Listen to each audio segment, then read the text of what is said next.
안녕하세요. 오마이크루즈의 서대진입니다. 이번 영상에서는 파나마 운하 크루즈에 대해 간략하게 설명을 드리고, 이번에 제가 다녀온 프린세스 크루즈의 영상을 보여드리면서 파나마 운하 크루즈에 대해 소개를 해 드리겠습니다. 파나마 운하 크루즈는 크게 두 가지로 나뉘어지는데요. 첫 번째는 원웨이 풀 트랜짓 파나마 운하 크루즈이고, 두 번째는 라운드 트립 파나마 운하 크루즈입니다. 먼저 설명드릴 원웨이 파나마 운하 크루즈는 보통 미 서부와 동부를 연결하는 원웨이 크루즈인데요. 17박 일정으로 많이 운항을 합니다.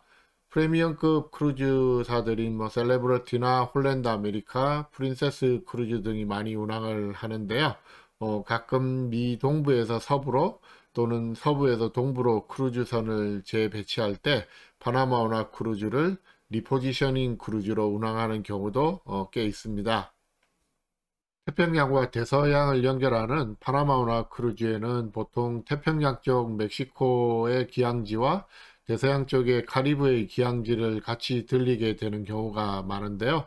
어떻게 보면은 7박 캐리비안 크루즈와 7박 멕시칸 리비에라 크루즈를 어느 정도 같이 하실 수 있다고 볼 수도 있겠습니다.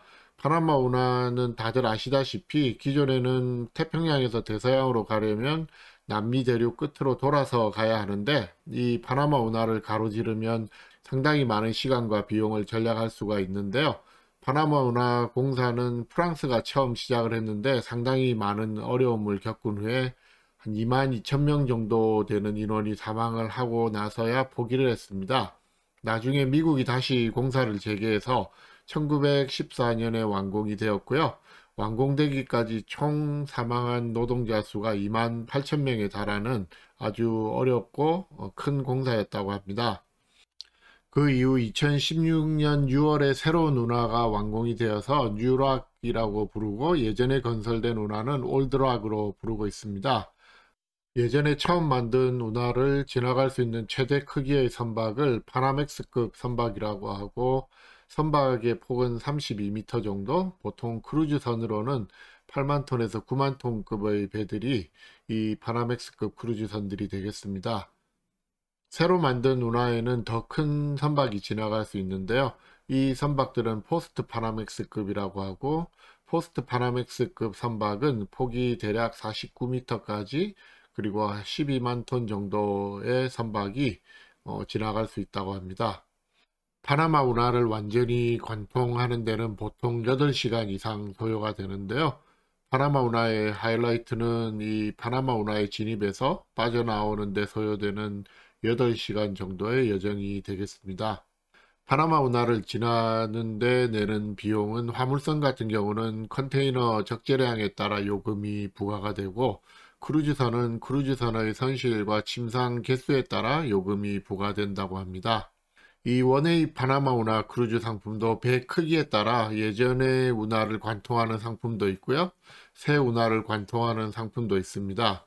파나마 운하 크루즈 중에서 구운하와 신운하 중에 어떤 게 더 좋은지 궁금해 하시는 경우도 있는데, 둘 다 나름 좋은 경험이지만 만약에 선택이 가능하시다면 구운하, 그러니까 올드락을 지나가는 크루즈가 100여 년 전의 운하를 느껴보시기에 더 좋을 것 같다는 게 제 개인적인 생각이고요.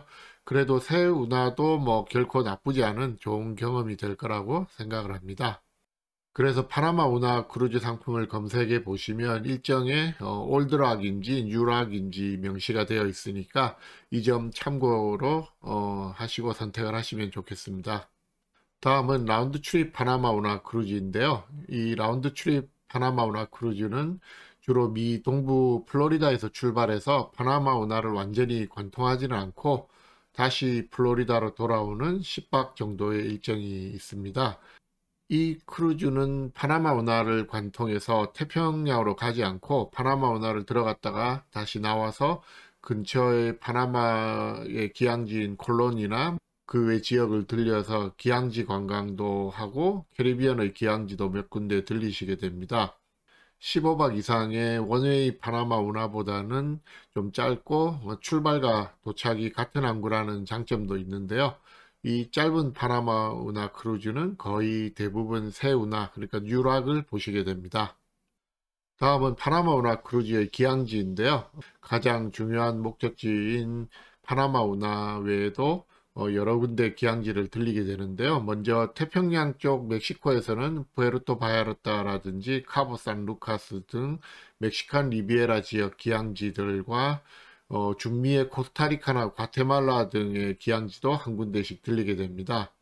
대서양 쪽의 캐리비안 지역에서의 기항지로는 멕시코의 코스멜이라든지 콜롬비아의 카르타헤나, 그리고 베네수엘라에 있는 네덜란드 영들 섬이죠. 아루바, 큐라사오 뭐 이런 섬들도 들리고, 그리고 그랜드 케이만이나 뭐 자마이카를 들리는 경우도 있습니다. 물론 파나마 운하 옆에 콜론도 거의 항상 들리게 되고요.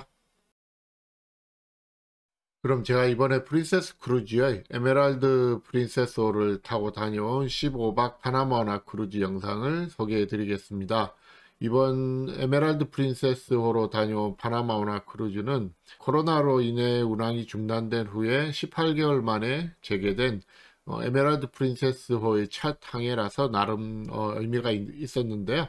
3,000명이 넘는 승객 정원에 배해 900여 명의 승객만 탑승을 해서 상당히 아주 여유로운 크루즈를 즐길 수가 있었습니다. 제가 찍어온 영상을 편집을 했는데 아무래도 좀 더 많은 부분을 보여드리고 싶어서 생각보다 영상이 좀 긴 것 같은데 천천히 여유를 가지고 봐주시면 감사하겠습니다.